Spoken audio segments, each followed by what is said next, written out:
এই নিকোলাস পুরানকে কিভাবে থামানো যায়, খোদ এই প্রশ্ন ছুড়েছে আইপিএল। অবশ্য এর একটা উত্তরও দিয়েছে তারাই। উত্তরটা এরর 404 নট ফাউন্ড। অবস্থাটা এমন যে 2025 আইপিএল এর মঞ্চে হাজারো চেষ্টা করেও এই এক ব্যাটারকেই থামাতে পারছে না বোলাররা। আর উইকেটে পুরান থাকা মানে তো বোলারের ওপর শুরু হওয়া টর্নেডো। 4 মারাটাকে যিনি লজ্জাতেই রূপ দিয়েছেন, বরং নজর দিয়েছেন ছক্কা হাঁকানোতেই, সেই পুরান রাজ করছে 2025 আইপিএল। একাই ঢেকে দিচ্ছেন ঋষভ পন্তের ব্যাটিং দুর্বলতা, দলীয় যত ব্যর্থতা, আর সাথে জয়টাও তুলে আনছেন। একটু এই চার্টেই নজর দিন। 2025 আইপিএল এর শীর্ষ রান সংগ্রাহক পুরান 6 ম্যাচে ছক্কাই হাঁকিয়েছেন 31টি, অথচ 4 হাঁকিয়েছেন 26টা। তার চেয়েও মজার বিষয় হলো 2-এ থাকা মিচেল মার্শের দূরত্বটা, যেখানে মার্শ পুরান থেকে অর্ধেক কম হাঁকিয়েছেন ছক্কা। নিকোলাস পুরান ঠিক এভাবেই বাকিদের থেকে 2025 আইপিএল আসরে নিজেকে রাখছেন লম্বা দূরত্বে।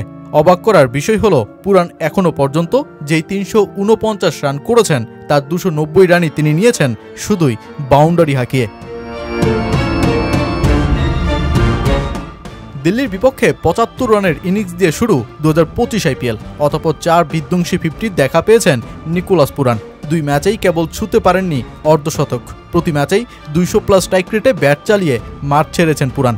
আজ গুজরাট টাইটান্সের বিপক্ষে যদিও 23 বলে 50 করা পুরান 61 বলের ইনিংসটা খেলেন শেষ পর্যন্ত 179 স্ট্রাইক রেটে, যা কিনা এই আসরে পুরানের সবচেয়ে কম স্ট্রাইক রেটে ব্যাট চালিয়ে মাঠ ছাড়ার ঘটনা। তার এই বিধ্বংসী ইনিংস ঢেকে দিচ্ছে তুমুল অফ ফর্মে ডুবে যাওয়া ঋষভ পন্তের ব্যর্থতাকেও। আজ ঋষভ পন্থ সোজা নেমে যান ওপেনিংয়ে। আইপিএলে 2016 সালের অভিষেক আসরের পর তাকে পঞ্চমবারের মতন ওপেনিংয়ে ব্যাট করতে দেখা গেল। সব ধরনের টি-20তে যদিও পন্থ ওপেনিংয়ে সফল ছিলেন, 21 ইনিংসে 550 ও 1 সেঞ্চুরির দেখাটাও পেয়েছিলেন, কিন্তু আজ ফিরল না পুরনো কিছুই। পজিশন বদল করেও 18 বলে 21 রান করেই আউট আইপিএলের সবচেয়ে দামি খেলোয়াড়।